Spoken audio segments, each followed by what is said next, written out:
नमस्कार, मैं संदीप तिवारी। ये एनटीपीसी एग्जाम 2025 रनिंग है और आप देख रहे हैं कि रेलवे में आपको और सारे अवसर भी मिलने वाले हैं। जैसे आरआरबी ग्रेड 3 का भी आपको 60 नोटिस आउट कर दिया गया है, मैंने उसको भी अपडेट किया था आप लोगों को। तो अब रेलवे को लेकर के आपका फोकस अगर है तो आप इस परीक्षा को टारगेट कर रहे हैं, बहुत अच्छी बात है।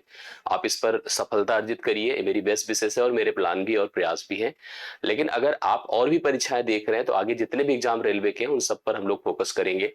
ग्रुप डी की परीक्षा के लिए भी काम करेंगे, एएलपी के लिए भी, और रेलवे ग्रेड 3 टेक्नीशियन का जो एग्जाम है अगर आप एलिजिबल है तो आप उस पर भी मेरे साथ जुड़िए, जिससे कि हम रेलवे की सभी एग्जाम्स की एक अच्छी खासी प्रिपरेशन आपको हमेशा करा सके।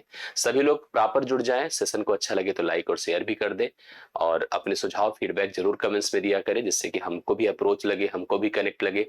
और डिस्क्रिप्शन में आपको टेलीग्राम ग्रुप दिखेगा जिसका पीडीएफ आपको टेलीग्राम ग्रुप में मिलता रहेगा। ठीक है, आप ज्वाइन किए रहिएगा, एक कनेक्टिविटी बनी रहेगी। मैं आपको लेकर चलता हूं उन पैटर्न पर, उन सवालों पर जो आपको इस समय लेटेस्ट पूछे जा रहा है, जो आपको रेलवे देख रहा है सवाल। ऐसे सवालों की तरफ आपका फोकस रहना चाहिए। सरलीकरण पर फोकस है रेलवे का, और सरलीकरण के इस स्टैंडर्ड का सवाल देखिए मैं आपको करवा रहा हूं, ध्यान से देखिएगा। रूट के अंदर देखिए आपके पास कहां से वैल्यू है, 1/, जैसे कितना लिखा है बताए, √2+1 है। ठीक है, इसी तरह से आगे बढ़ा है 1/√3+2 है, √3+√2 है।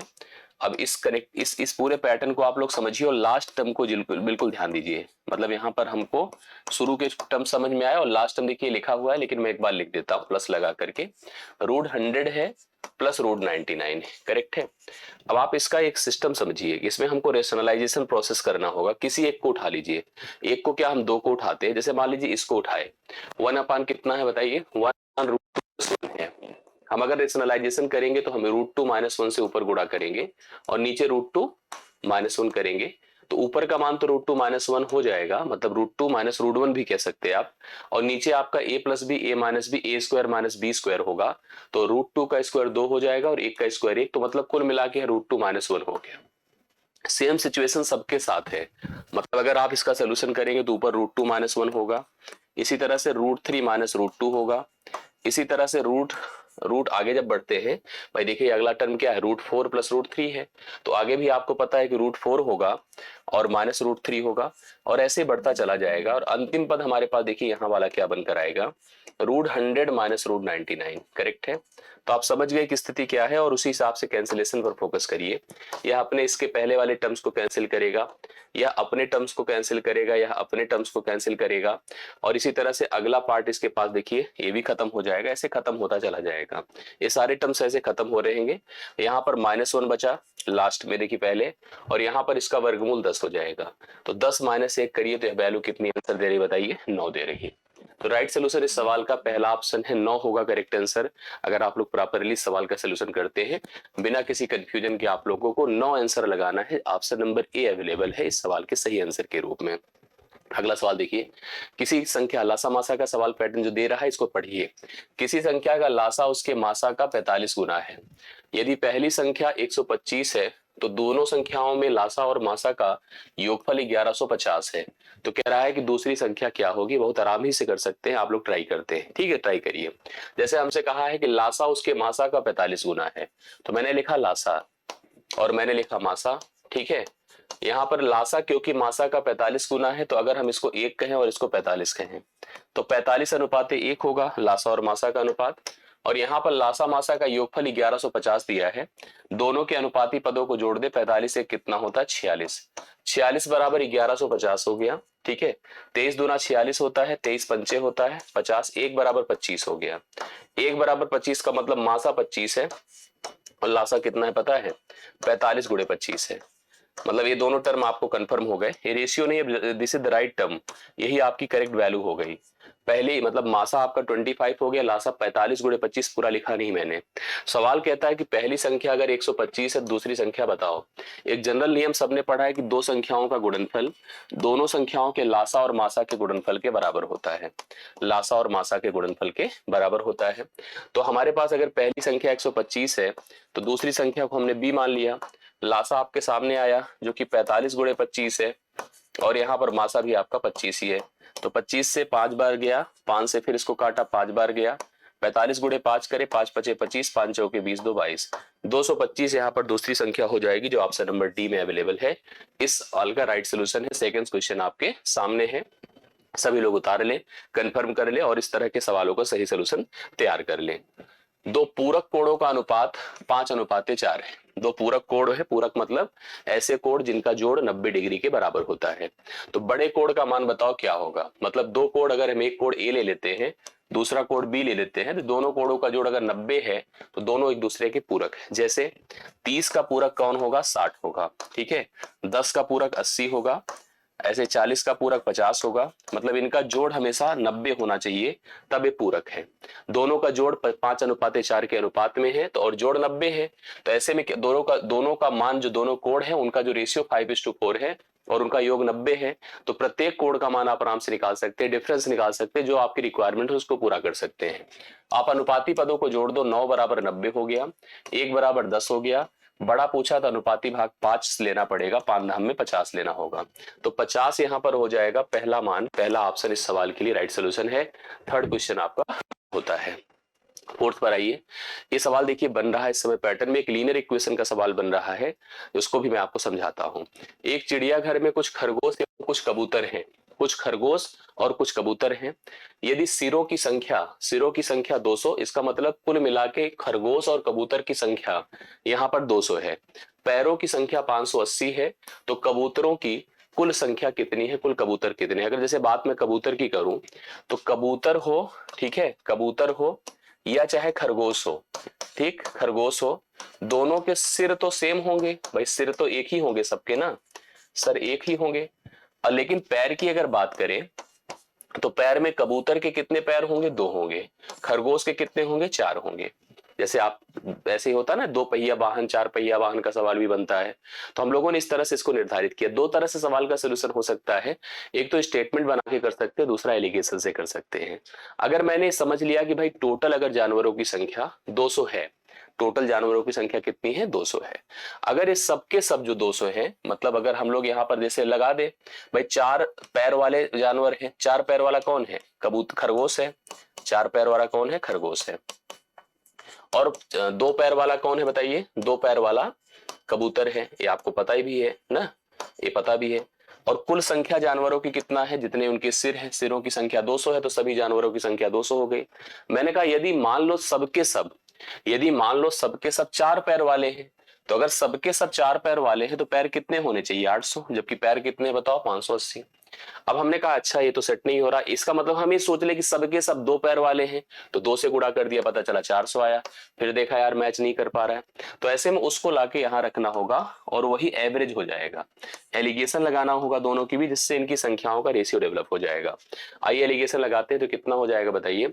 580 में अगर हम बेसिकली 220 हो जाएगा, जब आप घटाइएगा इसको, तो 500 में अगर हम 20 जोड़ते हैं तो 600, 600 में 200 जोड़ने पर 800, इधर देखिए तो 180 हो गया। 400 में 100 जोड़ा तो 500 होता है, 80 और जोड़ा तो ये कैंसिल हो गया। 2 9 18 होता है, 2 11 होता है। 11 और 9 मतलब 9 और 11 का रेशियो हो गया, 9 11 को जोड़ दीजिए तो कितना होता है, 20। 20 बराबर टोटल संख्या कितनी थी इनकी बताइए, जो सिर की संख्या थी वही टोटल संख्या, 200 कर दीजिए। 1 बराबर 10 हो गया। किसकी संख्या पूछ रहा है, कबूतर के जिनके 2 पैर होते हैं, तो इनका जो अनुपाती भाग कितना है, 11, 11 धाम में 110, तो कबूतरों की संख्या टोटल कितनी हो गई, 110। ऑप्शन नंबर डी इस सवाल के लिए राइट सोल्यूशन है। तो इस तरह के सवाल को जरूर ध्यान में रखिए, समझिए और तैयार करिए। करेक्ट, आगे आइए। किसी व्यापार में राम व श्याम ने क्रमशः रुपए 1300 और 1400 लगाए। कितने कितने पैसे लगाए, राम ने लगाए 1300 और श्याम ने लगाए 1400। व्यापार के अंत में जो लाभ होता है 675 रुपए का होता है। तो कपिल को लाभ में कितने पैसे प्राप्त हुए। देखिए कपिल यहाँ नहीं है, कहीं पर कपिल यहाँ पर नहीं है, कपिल इसका थर्ड पर्सन है। अनुराग इसको एडिट करना होगा, कपिल की जगह पर हम चेंज कर रहे हैं नाम।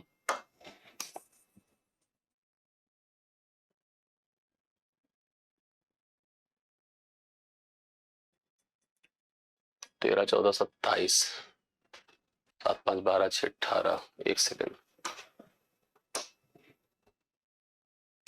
27 बराबर 675, 9 3 27, 9 7 63, 9 5 45, 3 25, 25, 13 बराबर 65, 13 26 6 25, ठीक। एक इसका हिस्सा है राम का।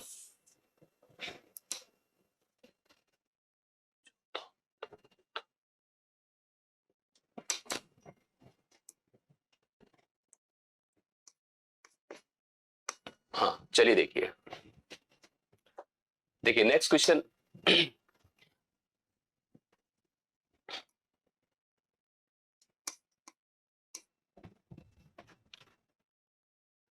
आइए इस क्वेश्चन को देखते हैं हम लोग। पांचवा नंबर सवाल कहता है कि एक व्यापार में राम और श्याम ने क्रमशः रुपए 1300 और 1400 रुपए लगाए।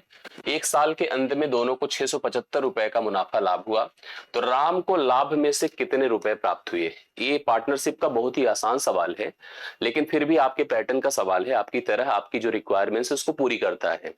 अगर 2% 3% कोई व्यापार करते हैं तो वो जो फाइनली लाभ पाते हैं अपने निवेश के ऊपर डिपेंडेंट पाते हैं। जिस प्रकार से उनका इन्वेस्टमेंट होता है उसी प्रकार से उनको लाभ भी प्राप्त होता है। तो यहाँ पर दो ही पर्सन है, एक का नाम राम है, दूसरे का नाम कितना है, श्याम है। तो राम और श्याम ने देखिए व्यापार किया और 1300 और 1400 रुपए लगाकर व्यापार किया। जिस तरह से उन्होंने पैसे लगाए हैं उसी तरह से उनको लाभ भी प्राप्त होगा, अर्थात 13 और 14 के रेशियो में ही उनको यहाँ पर लाभ भी प्राप्त होगा। अगर दोनों को मिलाकर 675 रुपए का लाभ हुआ है, दोनों का हिस्सा है ना, तो उसमें से किसी के हिस्से को बताना है। तो अभी जैसे पीछे रेशियो किया था उसी प्रकार से ऐसे अनुपाती पदों को जोड़ दे, 27 हो जाएगा। 27 बराबर 675 है, तो एक बराबर क्या होगा, इसके लिए 9 से पहले भाग किया, 9 त्रिक 27, 9 सत्ते 63, 9 पचे 45, 3 से डिवाइड कर दीजिए तो 25 हो गया। किसका हिस्सा निकालना है, राम का। राम का अनुपाती हिस्सा कितना है, 13। तो 13 निकालना है, 13 से गुणा करें, 13 पचे 65 है, 13 दूना 26, 26 से कितना होता है 32। 325 रुपए ऑप्शन नंबर 20 सवाल का राइट सोल्यूशन होगा। पांचवा क्वेश्चन डन होता है। इस तरह के क्वेश्चंस को आप लोग दिमाग में रखिए, सोल्यूशन समझिए और देखिए कि क्या प्लानिंग हो रही है। क्वेश्चन क्या कहता है, दोनों ने अलग अलग तरीके से इन्वेस्टमेंट किया था। On the basis of their investment उनको टोटल प्रॉफिट 675 का हुआ था, और ऐसी कंडीशन में जो पर्सन राम है उनको कितना पैसा लाभ के रूप में मिला है ये हमको निर्धारित करना था। तो बी ऑप्शन राइट सोल्यूशन होगा। 325 रुपए आप लोग सवाल के उत्तर के रूप में इसको लगा सकते हैं, कंफर्म कर सकते हैं। आगे नेक्स्ट क्वेश्चन पर आता हूं। देखिए ये पैटर्न का सवाल है और इस तरह का पैटर्न का गुणे का सवाल आ रहा है। एक सिंपल सवाल आ रहा है जिसको आप यूनिट डिजिट से मैच करा दे रहे हैं, नॉर्मल कर दे रहे हैं। कैसे देखिएगा, जैसे कहा है कि 168 गुणे 32, अभी दिया है 5376। मैं आपको बता दूं कि जरूरी नहीं कि इसका गुणनफल यही हो। जो सवाल की डिमांड है, जैसे इसने हमसे क्या पूछा है सवाल में, कहा है 5.376 भागे 16.8। अब आगे एक बात बताइए, अगर कभी लिखा है a इंटू बी बराबर अगर c है तो मैं a बाई सी बराबर क्या लिख सकता हूं, b। ठीक है, इसको इधर कर दें भाई। अगर हम इसको इधर कर देते हैं, एक सेकंड समझिएगा, जैसे हम मान लीजिए यहां पर क्या है, a बाई बी बराबर c है, तो a बराबर कितना हो जाएगा, c बटा b हो जाएगा, या b बराबर क्या हो जाएगा, c बटा a हो जाएगा। ऐसे लिख सकते हैं कि नहीं, यस। मतलब अगर हमारे पास ये स्थिति है और मैं 5376 बटे 168 कर दूं तो अपना मान कितना आएगा, बोलिए 32 आएगा कि नहीं। और यही सेम चीज यहां पर भी है, मतलब अपने पास यहां पर 5.376 है, डिवाइड बाई मैंने 16.8 किया। देखो आएगा तो 32 ही मेन, लेकिन सबसे बड़ी समस्या है दशमलव लगाना। अब आप दशमलव लगाने में ऊपर को छोटा कर दिए हैं, नीचे को बड़ा कर दिए हैं। और देखो स्थान पर दशमलव है 3, कितने स्थान पर दशमलव है 1, 3 और 1 का डिफरेंस क्या होता है 2, 2 स्थान पे दशमलव लगाइए, 0.32 इसका राइट सोल्यूशन होगा, जो कि सी ऑप्शन में आपके सामने अवेलेबल है। तो ऐसा ही होता है, केवल एक पैटर्न है। अगर पैटर्न सही तरह से रीड कर लिया तो सवाल में कंफ्यूजन बिल्कुल नहीं होगी। आप इस तरह से जरूर समझिएगा, आप चेक भी कर सकते हैं। और मैं आपको एक चीज और सलाह देता हूं, जरूरी नहीं इसका प्रोडक्ट यही रहे, बट जो रहेगा, अगर यहां कोई वेरिएबल उसने यक्स भी रख दिया है तो यक्स का मान आप यूज करके सोल्यूशन का उत्तर दीजिए, सवाल का उत्तर दीजिए। तो इस प्रकार से आपको सवाल फेस करने को मिल सकता है। सातवां क्वेश्चन देखिए, ये भी पैटर्न का सवाल है। इसने हमको यहां पर कहा कि यदि 18,225 का वर्गमूल जो है आपका 135 है, तो हमसे कहा है रूट 18,225 प्लस 182.25 माइनस 1.8225 माइनस 0.0182225 का मान क्या होगा। देखो अगर हम बात करें नंबर के अंदर जो हमारे पास रूट के अंदर है, तो सबकी वैल्यू एक जैसी है। अगर 18,225 का वर्गमूल 135 है तो सब जगह पर जो आपकी आवश्यकता है, देखिए यहां पर इस सवाल को यहां से रीड करिए तो सेम चीज है, यहां पर लिखा है 18,225, 18,225। अगला देखिए कितना है, सेम वही चीज होगा, 182.2225 है तो वही ना। फिर देखिए 1.8225 है, फिर ऐसे देखिएगा 0.0182225 है। यहां पर क्या क्या सिंबल्स लगे हैं बताएं, एक प्लस है, ठीक है, ए प्लस है, ये माइनस है, फिर आपका माइनस है, दो माइनस यहां पर लगे हैं, एक ही प्लस लगा है, दो बार माइनस लगाया गया। तो वैल्यू पहले सोचो कितना आएगी भाई। देखिए एक चीज समझो, अगर डेटा वही है तो मान तो वही आएगा, 135 इसमें भी आएगा, 135 इसमें भी आएगा, 135 इसमें भी आएगा और 135 ही इसमें भी आएगा। दशमलव कैसे लगेगा? अगर यहाँ दो स्थान पर लगा है तो यहाँ एक स्थान पर लगेगा, यहाँ चार स्थान पर लगा है तो यहाँ दो स्थान पर लगेगा, यहाँ 6 स्थान पर लगा तो यहाँ 3 स्थान पर लगेगा।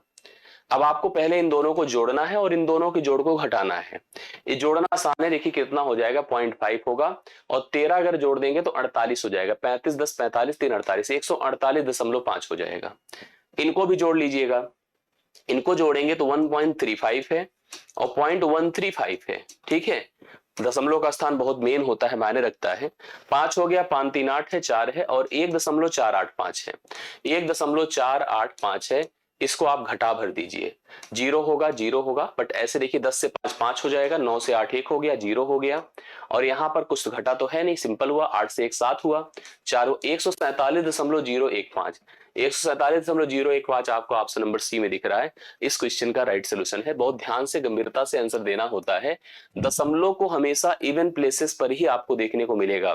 दशमलव अगर इवन प्लेसेस पे और वर्गमूल निकाल रहे हैं तो हमेशा आप 2 से भाग करके दशमलव का स्थान सेट करोगे। जैसे 2 स्थान पर लगा है तो 1 स्थान पर लगाना है, 4 स्थान पर लगा है तो 2 स्थान पर लगाना है, 6 स्थान पर लगा है तो 3 स्थान पर लगाना है।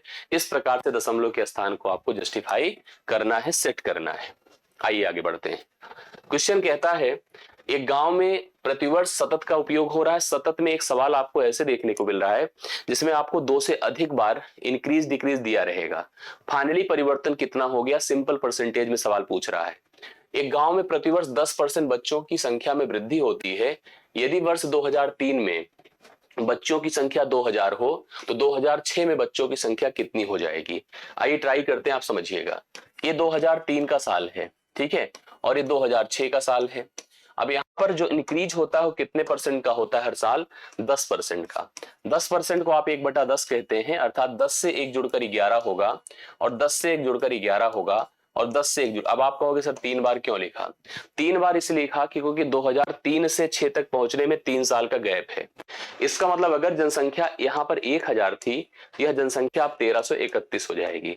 इस 1000 का मान आपको 2000 दिया हुआ है, देख रहे हैं आप यहाँ पर, ठीक है। तो इसका मतलब जस्ट डबल हुआ है, तो आप इसका भी जस्ट डबल कर दीजिए। जस्ट डबल करेंगे तो कितना होगा? 2 होगा, 6 होगा, 6 होगा, 2, 26 62 हो जाएगा। 26 62 शायद है नहीं तो यहाँ पर, लेकिन याद रखिएगा 26 62 ही इसका राइट सोल्यूशन होगा।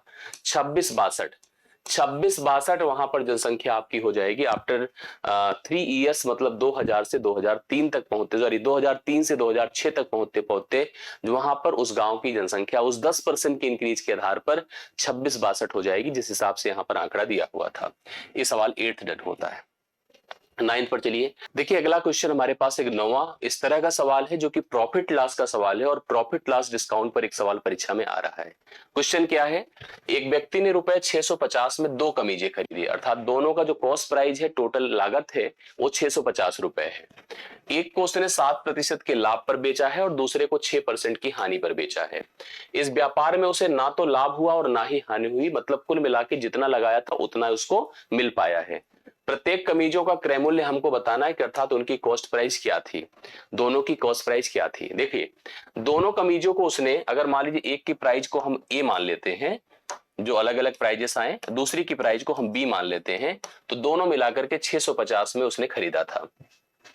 पहले को उसने 7% के लाभ पर, अर्थात पहली वस्तु जो इसकी प्राइस ए थी उस पर उसे 7% का लाभ होता है, 7/100 ए लिख सकते हैं। दूसरे पर 6% की हानि होती है, 6 भी लिख सकते हैं। दोनों लाभ हानि अगर बराबर रहेंगे तभी तो जाकर के आपका क्रय मूल्य भाई जुड़ करके 650 है। जो भी आंकड़े होंगे, जो लाभ का मान आए वही हानि का मान अगर हो गया तो अपने आप बैलेंस हो जाएगा, नो प्रॉफिट नो लॉस की स्थिति में आ जाएगी। तो हम यहाँ पर 7a = 6 भी लिख सकते हैं। 7% का डायरेक्ट उपयोग हम ऐसे कर सकते हैं। तो अब यहां से एक चीज और बता दो, उनके क्रय मूल्यों का अनुपात 6:7 हो जाएगा ना, अनुपाती पद। अब देखिए दोनों का योग हमको पता है, दोनों का अनुपाती पद 6 और 7 है, तो पहला कमीज 6 में खरीदा गया, दूसरा कमीज 7 में खरीदा गया। 6 7 मिलकर 13 होता है, 13 का मान 650 है, 1 = 13 50 होगा। तो पहली वस्तु अर्थात पहली कमीज का क्रय मूल्य कितना होगा बताएं, 6। 6 बराबर कितना होगा 300, अर्थात उसने पहली वस्तु को 300 में खरीदा था, दूसरी को 7, 7 पचे 35, 350 में खरीदा था। तो एक को 300 में और दूसरे को 350 में। आपसे नंबर डी सवाल का राइट सोल्यूशन हो जाएगा। आप सभी लोग 9वें सवाल को नोट कर सकते हैं। करेक्ट आंसर है 9वां सवाल। आप लोग नोट करिए, डन करिए और अगले सवाल पर बढ़िए। त्रिकोणमिति का सवाल है। Cot theta is equal to √6 है, ठीक है। पूछा क्या है, cosec square theta plus sec square theta divide by cosec square theta minus sec square theta, इसका मान अपने को बताना है, ठीक है। आइए ट्राई करते हैं, आप समझिएगा। एक तो मैं आपको दो बात पहले तो यहां समझिएगा। जैसे हम आपको बता दें कॉट थीटा का मान दिया है, हम कोसेक स्क्वायर को भी रिलेट कर सकते हैं कॉट से और टैन को भी रिलेट कर सकते हैं। कैसे? क्योंकि आपको देखिए किसकी किसकी जरूरत है, सेक की जरूरत है और कोसेक की जरूरत है। एक तो ऐसे समझ लीजिए 1 plus cot square theta is equal to cosec square theta होता है, करेक्ट है। अब आप समझ गए।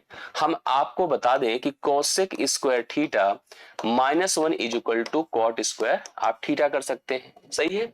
यस, ये आप ऐसे समझ लीजिएगा cosec square theta is equal to cot square theta plus 1, जो पीछे लिखा था वही बात हो गई। कॉट थीटा का मान अपने को दिया था, अगर मैं कॉट स्क्वायर कर दूंगा तो कितना हो जाएगा 6, 6 प्लस 1 का मतलब कितना हो जाएगा 7। ये हो गया कोसेक स्क्वायर थीटा। दूसरी बात आप जान लीजिए कि जो tan थीटा होता है 1/cot थीटा होता है, इसका मतलब 1/√6 हो जाएगा। और मैं आपको एक बात बता दूं कि tan square theta minus sec square theta, sorry sec square theta minus tan square theta is equal to 1 होता है।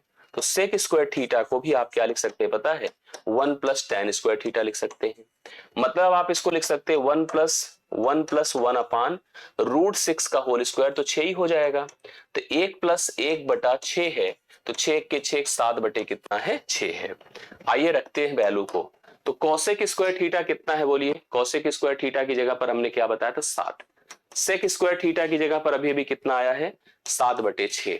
फिर कोसेक स्क्वायर थीटा की जगह पर 7 है, -7 बटे कितना कर दे 6। 7 छंगे 42, 7 कितना होता 49/6। और यहां पर भी 6 ऊपर चला जाएगा, 7 छंगे 42 में से 7 निकलेगा तो कितना आएगा 42 में 7, 35, 7 42 होता है। 35 7 42, 6 6 से खत्म, 7 पचे 35, 7 सते 49, 7/5 इसका राइट सोल्यूशन आएगा। ये सब बेसिक चीजें आपको याद रखना। मैंने वैसे भी कहा था कि जो त्रिकोणमिति की आइडेंटिटीज हैं, जो वर्ग रिलेशंस हैं, उसको बहुत ही क्लियरली याद रखिएगा, तैयार रखिएगा, जिससे कि इसके सवाल अगर आपके सामने आए तो आप उनका सोल्यूशन कर पाए। इस क्वेश्चन को देखो, a³ + 1/a³ is equal to आपको 2 दिया है। आपसे पूछा क्या बताएं, a + 1/a का मान बताइए कितना होगा। आपको एक बात बता दूं, यहां पर a³ + 1/a³ दिया, जिसको आप लिखना चाहो तो ऐसे लिख सकते हैं a + 1/a, ठीक है, a + 1/a पहले ब्रैकेट में, दूसरे ब्रैकेट में। अच्छा एक बात और बता दूं, अब इसमें डायरेक्टली वैल्यू सब्स्टिट्यूट करके भी जा सकते हो। अगर हम a का मान 1 मानते हैं, कितना मानते हैं 1, रख दीजिए यहां पर 1 का क्यूब + 1 का क्यूब, अर्थात तो 2 ही ना होगा, तो 2। तो हम क्यों ना हम सीधा सीधा वही यहां पुट कर दें, 1 + 1/1 बराबर 2 ही होगा, इसका और कोई भी मतलब नहीं इसका, ठीक है। ऐसे कभी सवाल अगर आ जाए कि a + 1/a is equal to अगर 2 है और आपसे पूछ ले a की पावर 100 + 1/a की पावर 100, तब भी आपको क्या बताना है पता है, 2 ही बताना है। क्योंकि एक का मान 1 ही होगा और 1 के ऊपर चाहे जितनी पावर लगा दो उसके मान पर कोई फर्क नहीं आएगा, 2 ही आंसर आएगा इसमें। 11वां डन होता है। आइए देखिए नेक्स्ट क्वेश्चन देखा जाए, 2D का सवाल है। एक समबाहु त्रिभुज का क्षेत्रफल, ध्यान से देखिएगा, एक समबाहु त्रिभुज का क्षेत्रफल 10.24 √3 वर्ग मीटर है। इसका परिमाप आपसे पूछ रहा है। समबाहु त्रिभुज के बारे में बेसिक इंफॉर्मेशन आप लोगों को होगी कि जो इसकी भुजाएं होती है प्रत्येक सब इक्वल होती हैं। एरिया जो होता है इसका √3/4 a वर्ग होता है। इसकी रिक्वायरमेंट्स है क्योंकि एरिया दिया है। पेरीमीटर अर्थात जो परिमाप होता है वो परिमाप आपका कितना होता है 3 × a होता है, मतलब 3 गुणे भुजा होती है, सभी भुजाओं का जोड़ी होगा। परिमाप पूछ रहा है लेकिन इसके लिए भुजा चाहिए, और भुजा के लिए सबसे पहले एरिया पड़ जाइए। लिखिए √3/4 a वर्ग, ठीक है, इज इक्वल टू क्या लिखिए, यहां पर एरिया आपके पास दे रखा है 10.24 √4, करेक्ट है, √3। अब ऐसे में क्या करना होगा, सबसे पहला काम इसको इससे खत्म करना है। ए स्क्वायर इज इक्वल टू क्या होगा 4 गुणे 10.24, मतलब इसका मल्टीप्लीकेशन मत करिए क्योंकि निकालना तो आपको वर्गमूल है, और वर्गमूल निकालेंगे तो 4 तो वैसे भी पूर्ण वर्ग होता है, और मैं आपको बता दूं 10.24 जो होता है वो 32 का वर्ग होता है। बेसिकली 10.24 नहीं 1024, 2 स्थानों पर लगा, जैसे पीछे एक सवाल किया उसका हेल्प यहाँ ले सकते हैं। 4 का वर्गमूल तो 2 होगा और इसका वर्गमूल 32 होता है। दशमलव अगर इवन प्लेसेस पर है तो जितने प्लेस पर है उसका आधा कर दीजिए, 3.2 हो जाएगा। 3.2 गुणे 2 कर दीजिए, 6.4 हो जाएगा। ये हो गई भुजा इसकी। अब अगर मुझे पेरीमीटर फाइंड करना है तो 3 गुणे आप 6.4 कर दीजिए, 3 चौके 12, 3 छंगे 18, कितना होता है 19, 19.2 सेंटीमीटर। यहाँ पर डी ऑप्शन इसके लिए राइट सोल्यूशन हो जाएगा। तो 12वां सवाल आपका डन होता है, सभी लोग अच्छे से इसको तैयार कर लें। नेक्स्ट क्वेश्चन नंबर 13 देखते हैं हम लोग। देखिए 13वां नंबर क्या है समझिएगा। 7 सेंटीमीटर त्रिज्या और 7 सेंटीमीटर ऊंचाई वाले एक ठोस शंकु को, मतलब एक अपने पास कोन है और कोन का सवाल आपके एग्जाम में लगातार पूछ रहा है। प्रत्येक 7 सेंटीमीटर की त्रिज्या वाले 2 ठोस गोलों के साथ पिघलाकर 7 सेंटीमीटर त्रिज्या का एक ठोस बेलन बनाया गया। मतलब अपने पास पहली चीज तो एक कोन है, और कोन की स्थिति देखो क्या है, ठीक है। कोन की स्थिति क्या है, इसकी रेडियस है 7, इसकी हाइट भी 7 है, 7 और 7 है। अब इसको हमें ऐड करना है किसके साथ पता है, एक अपने पास गोला है और एक नहीं ऐसे 2 गोले हम लेने होंगे। इसकी भी रेडियस 7 है, इसकी संख्या 2 है। इसको जब मिलाते हैं तो एक बेलन बनता है। बेलन की स्थिति क्या है, बेलन का जो रेडियस है ध्यान से देखिएगा, बेलन की रेडियस भी 7 है बट हाइट नहीं कंफर्म है, और इस बेलन का हमको क्या निकालना है, वक्र पृष्ठ का क्षेत्रफल 2 पाई आर एच निकालना है। अब आप लोग ट्राई करिए, देखिए कैसे करा जा सकता है, समझिएगा। इसको लिखेंगे 1/3 पाई आर स्क्वायर मतलब 7 गुणे एच मतलब 7 है, पर लिखा जाएगा 4/3 पाई आर क्यूब मतलब 7 का क्यूब, लेकिन इसमें संख्या 2 है, 2 टोटल अपने पास है ना गोले, बराबर यहाँ क्या लिखा जाएगा पाई आर स्क्वायर, क्योंकि देखिए एच इसमें निकालना मस्ट है। अगर हाइट रेडियस तो अपने को पता ही है, केवल हमको हाइट निकालना था। पाई आर स्क्वायर, आर का मतलब 7 का होल स्क्वायर इंटू एच का मतलब हमने एच लिखा केवल अभी तक। जो कैंसिलेशन है करिए, देखिए पाई पाई से गया, ये खत्म हो गया। यहाँ पर क्या स्थिति है, क्या कंडीशन है आप समझिएगा। जैसे 7 का स्क्वायर, यहाँ 7 का केवल 7 बचेगा, यहाँ पूरी तरह से कैंसिल होगा। इस 7/3 है, ये 4 सते 28, देखिए 7 दूना 14 चौके 96, मतलब बेसिकली हम चाहते तो डायरेक्टली कॉमन लेकर के भी कर सकते थे। 7 चौके 28 दूना 56 होगा, बेसिक 56 बटा कितना है 3 है। अब यहाँ पर यह मान होगा कितना, और सामने कितना है बताएं, केवल एच है भाई, उसका मान केवल एच है। 56 7 कितना होता है, 56 7 अगर आप ट्राई करिए, 7 6 13 63, 63 बटा 3 बराबर एच है। एच का मान कितना है 21 है, जो हाइट होगा केवल 21 होगा।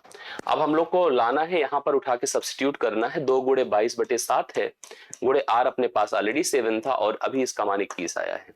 देखिए ट्राई कर लेते हैं, इसका मल्टीप्लीकेशन करिए, 7 7 से कैंसिल हुआ, 22 दूना 44 गुणे आप 21 कर दीजिएगा, और 21 चौके 84 की 4 हासिल 8 हुआ, 21 चौके 84 8 92 होता है। 924 सेंटीमीटर स्क्वायर हो जाएगा टोटल, नहीं कर्व सरफेस एरिया, मतलब वक्र पृष्ठ का क्षेत्रफल किसका, उस बेलन का जो नया नया प्राप्त हो रहा है, इनको पिघला करके उसी धातु का उपयोग करके बनाने से। क्योंकि जब भी आप किसी वस्तु, कोई धातु लीजिए ठोस, और उसको पिघलाकर गलाकर मेल्ट करके कैसे भी नई वस्तु जब बनाएंगे, नया ऑब्जेक्ट बनाएंगे, तो उसके दोनों के बालू आपस में इक्वल रहेंगे, आयतन में कोई परिवर्तन कभी नहीं आता है। 13वां सवाल डन होता है। 14 पर चलिए देखिए क्या है। एक वृत्ताकार पार्क का क्षेत्रफल, आपको वृत्ताकार पार्क का क्षेत्रफल दिया है। पार्क के चारों ओर 3.5 मीटर चौड़ा पथ है, रास्ता जिसको कहते हैं, पथ का क्षेत्रफल आपको वर्ग मीटर में बताना है। पाई का मान जैसे कह रहा वैसे यूज करना है, और क्योंकि वृत्त का सवाल बन रहा है, पहले आप देखो ऐसे, ये अपने पास वृत्ताकार पथ था, इसकी सेंटर थी, इसकी रेडियस थी, और अपने को कहा है कि इसके चारों तरफ ऐसे देखो एक रास्ता बनाना है। अब एग्जैक्ट तो नहीं बन पा रहा है, लेकिन देखिए मैं आपको दिखाता हूं, ये देखिए ये है, ठीक है। अब आपको देखिए एक चीज समझना है कि जो हमारे पास पहले से पार्क था, उस पार्क की रेडियस क्या थी, क्योंकि हमें पथ का क्षेत्रफल चाहिए, और पथ मतलब बेसिकली रिंग, पथ का मतलब क्या हो गया रिंग, रिंग का क्षेत्रफल क्या होता है pi capital R square minus small R square into, बस simply pi capital R square minus small R square.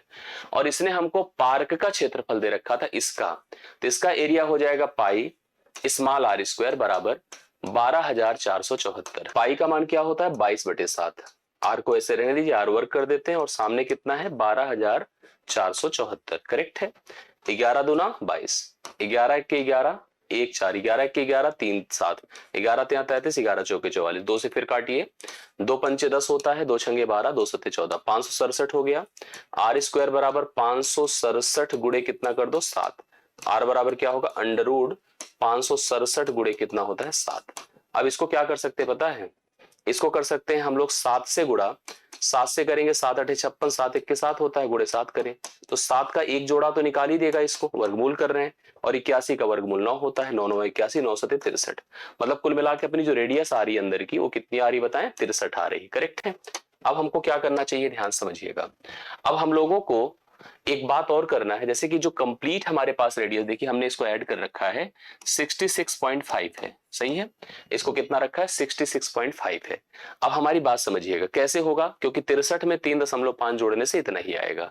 अपने को निकालना क्या है पथ का क्षेत्रफल, तो पथ का क्षेत्रफल अगर आपको कैलकुलेट करना है तो देखिए फार्मूला मैंने लिखा ही है, लिखिए पाई मतलब 22/7, यहां पर एक बार लिख दीजिए 66.5 का होल वर्ग माइनस 63 का होल वर्ग।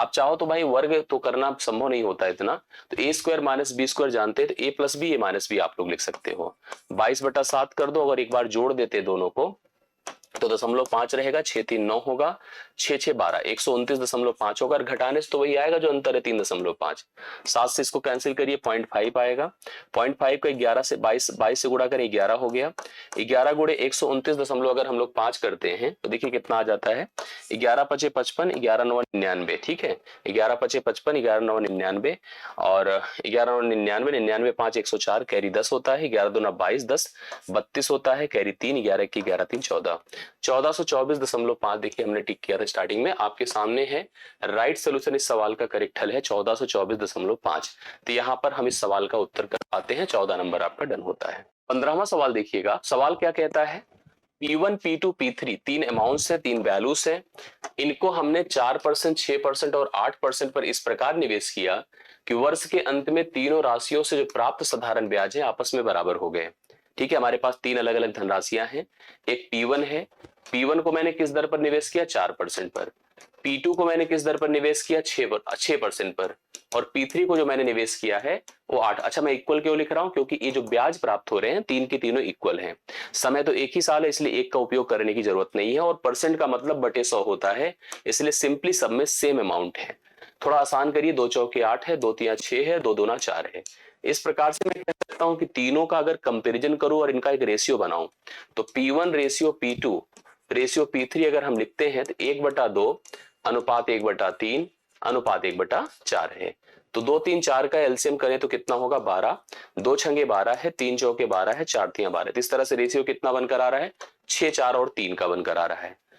टोटल जो हमारे पास निवेशित राशियां हैं वो 2600 हैं, तो अब यहां से हमको क्या करना है पता है, हमको क्या करना है पहले तो इन तीनों को जोड़ना है, 6 4 10 3 कितना होता है 13, 13 बराबर 2600 है, एक बराबर आपका कितना हो जाएगा 200, एक बराबर अगर 200 है तो आपको क्या करना चाहिए, जैसे हमको वैल्यू निकालनी किसकी, हमको तीनों अलग अलग धनराशियां निकालनी, तो P1 का हिस्सा, P2 का हिस्सा, P3 का हिस्सा, अगर आप P1 निकालेंगे तो 6 दूना 1200, P2 निकालिए तो 4 दूना 800, ठीक है, ऐसे P3 निकालिए तो कितना हो जाएगा 3 दूना 600, तो 1200 800 600 राइट सोल्यूशन इस सवाल का करेक्ट हल होगा डी ऑप्शन, आप सभी लोग इस 15वें सवाल का नोट कर सकते हैं। 16 नंबर पर आइए, एक थैले में लाल गेंद और हरी गेंद का अनुपात 15:26 है, मतलब दो प्रकार की गेंदें हैं, रेड एंड ग्रीन, यहां पर मैंने लिखा रेड, रेड को रेड से लिखते हैं, ग्रीन को ग्रीन से लिखते हैं, दो प्रकार की गेंदें हैं और दोनों गेंदों का जो रेशियो दे रखा है वो आपका 15 और 26, अर्थात 15 अगर रेड गेंदें हैं तो 26 ग्रीन है। सवाल कहता है कि थैले में 12 और हरी गेंदें डाल दी जाती हैं, तो गेंदों की संख्या बढ़ाई गई, लेकिन किसको बढ़ाएगी ग्रीन, इससे डेवलपमेंट क्या हुआ, चेंज क्या हुआ, अच्छा लाल में कोई परिवर्तन नहीं किया गया, रेशियो डेवलप हुआ 1:2 का बन गया, जो पहले आपका 15-26 का था भी 1:2 का रेशियो बन गया। अब सवाल हमसे कहता है कि थैले में कितनी लाल गेंदें, देखिए ऐसे में हम लोग क्या करते हैं, परिवर्तन अगर एक ही में हो रहा है तो जिसमें नहीं हुआ उसको सेम रखिए, तो सेम तो है नहीं, यहाँ 1 2 बन गया तो इसको सेम कैसे कर पाएंगे, आप इसको 15 से गुणा करिए, 15 से करते 15 होगा, 15 दूना 30 होगा, ये दोनों इक्वल हो गए, और यही हमारी रिस्पॉन्सिबिलिटी भी थी। इसमें कितने का अपडेट है 4 का, तुलना कर दो, 4 बराबर 12 कर दीजिए, 1 बराबर 3 हो जाएगा, ठीक है, 1 का मान कितना हो जाएगा, 1 का मान 3 हो जाएगा, 1 बराबर 3 हो गया। किसकी संख्या पूछा है? रेड बॉल्स की। रेड बॉल्स ऊपर भी 15 है, नीचे भी 15 है, 15 तो यहाँ 45 कर दीजिए। तो 45 कुल मिला के यहाँ पर रेड बॉल थी, अर्थात लाल गेंदों की संख्या आपको सी ऑप्शन में 45 दिख रहा है और यही करेक्ट आंसर होगा। अगले सवाल पर आइए। इनकी माध्यिका पूछ रहा है। जब भी कभी आंकड़ों की माध्यिका पूछी जाए तो सबसे पहले आंकड़ों को असेंडिंग या डिसेंडिंग में लिखा जाता है, बढ़ते या घटते क्रम में। अगर हम बढ़ते क्रम में लिखेंगे तो सबसे छोटा 1.9 है, 3.6 है, 5.8 है और 8.4 है। अभी हो गया 4 कुल टोटल आंकड़े हैं जिनकी संख्या को कहा जाए तो सम है। तो अगर इस तरह से है तो हमें अगर माध्यिका निकालनी है तो हमें सम में बीच की वैल्यूज लेनी होती है। बीच की वैल्यूज लीजिए 3.6 प्लस 5.8 डिवाइड बाई आप 2 कर दीजिए। 8 6 14 है, 5 3 8 1 9 94, 9.4 डिवाइड बाई 2 होगा, 2 चौके 8, 2 सत्ते 14, 4.7 इसका राइट सोल्यूशन होगा। आप लोग बी ऑप्शन लगा सकते हैं। अगर ये इवन आंकड़े होते, सॉरी ऑड होते, तो जो बीच का मान होता है एग्जैक्टली एक ही होता और वही माध्यिका हो जाता। अगला सवाल देखिएगा, गलत है सवाल।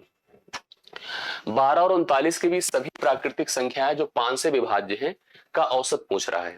अपने पास एक संख्या है 12 और एक लास्ट है 39 और उसके बाद उनके बीच हमें उनको लेना है जो प्राकृतिक हैं और साथ साथ 5 से विभाज्य हैं।